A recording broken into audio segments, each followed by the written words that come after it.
Despite some concerns that we have heard about UK farmers complaining about the standards of Australian animal welfare, a new survey has shown that there is actually widespread support for a free trade deal between the UK and Australia, and that could be finalised in the next couple of days.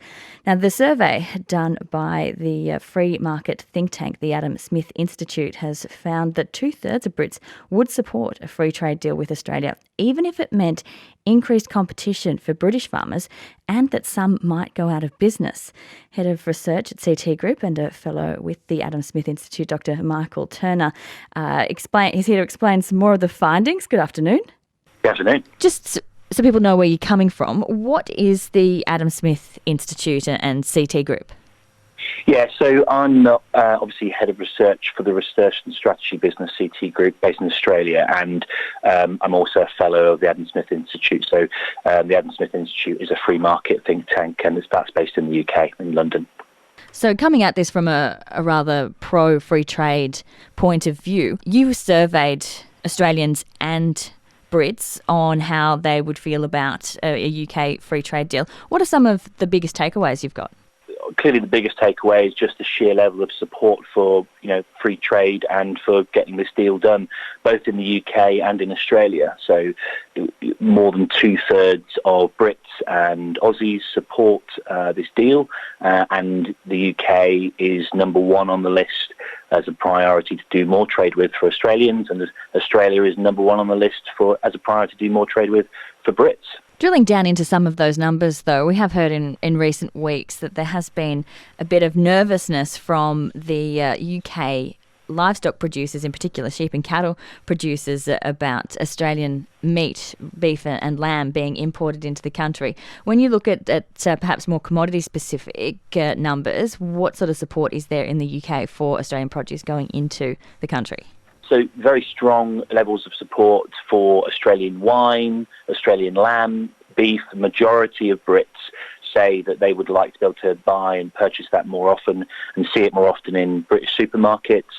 And actually, to that point that you raised earlier on about whether or not there's support for seeing more Australian lamb or not in the UK market, there's very clear support for that. In actual fact, most Brits want Australian beef to be the default alternative to British beef on British supermarkets. How do the Britons you surveyed feel about Australia's animal welfare and food safety, given this is an issue that has been raised by the Farmers Federation in the UK?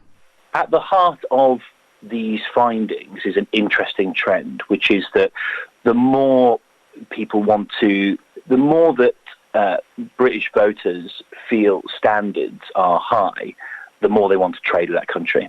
And Australia is actually in that elite club in the eyes of Brits that has very high standards. A very large proportion of Brits feel that Australia has high levels of animal welfare and standards of produce as well. And because of that, there is a really strong relationship which says that we would like to trade with Australia more. There's been less backlash in Australia. If you look at the trade coming the other way, what sort of support has there been in Australia for Australia to be trading more with the UK? It's remarkable, actually, how similar these results are. I think one of the key points of the research is that there is very similar levels of support among Australians for the deal as there are among Brits. Certainly things like British cheese, shortbread, jam and marmalade, even the Cornish pasty, the famous Cornish pasty, made down in Cornwall in England. There's high levels of support. A majority of voters would like to see more jam and marmalade from the UK and cheese, and many would like to see Scottish whisky as well. So I think there is obviously a great deal of support, among Brits, but what was surprising is that equally as many Australians support British produce coming over as well, and they say they would like to see more choice. And we also asked them about cars and whether they'd like to see more British manufacturers as part of the mix in Australia, and more than 2/3 of Australians said that they would actually like to see more British options, and they would consider them also when they are thinking about making their next car purchase. This free trade agreement obviously extends beyond food and beverage trade. When you look at other issues at play when countries are negotiating a free trade agreement, what are some of the other findings you've uncovered through this survey? This thing goes, in the eyes of Brits, way beyond just produce. Also, it's also focused on workers, and it's very clear that Brits, see Australian workers as high standards, very professional. We asked this question about whether or not they would trust, being treated by an Australian nurse, and overwhelming majority, 91%, 92% of Brits say that they would trust being treated by an Australian nurse, and they don't think that they should have to re-qualify to be able to work in the UK. And that's sort of symptomatic about sort of the way that Brits see Australians. They feel that they are hard workers, but they also kind of trust them and their standards as professionalism. Do you think that the agricultural trade issues will be enough to hold up the UK-Australia FTA? No, I don't. And there's two reasons why. Firstly, is that the overwhelming support to be able to kind of build further economic relations with Australia is clear from these results. But secondly, is a unique thing in these data that show Brits back British farmers to see this as an opportunity to grow their businesses and to innovate and to compete globally, as do Australians for Australian farmers.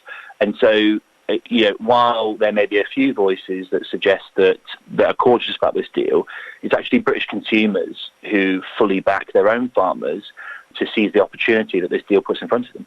Well, it'll be interesting to see what comes out of the G7 meetings this weekend and next week as to whether or not this deal does get signed off. Thanks so much for your time today. Thank you. Dr. Michael Turner, the head of research for CT Group, a research and strategy consultancy based in Australia. He's also a fellow of the Adam Smith Institute.